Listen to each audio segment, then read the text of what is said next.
తిరుపతి జిల్లా పుత్తూరులో నూతనంగా నిర్మించిన డీఎస్పీ కార్యాలయాన్ని డీజీపీ హరీష్ కుమార్ గుప్తా ఘనంగా ప్రారంభించారు. ఈ కార్యక్రమంలో ఎమ్మెల్యేలు గాలి భానుప్రకాష్, ఆదిమూలం పాల్గొన్నారు. నూతన కార్యాలయం ప్రారంభోత్సవ సందర్భంగా డీజీపీ అధికారులు, సిబ్బంది ఘన స్వాగతం పలికారు.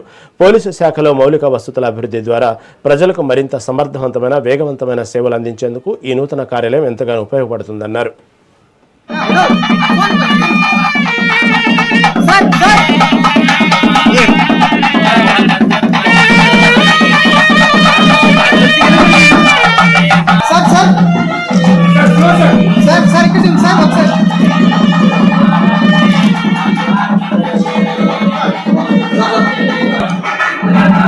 सर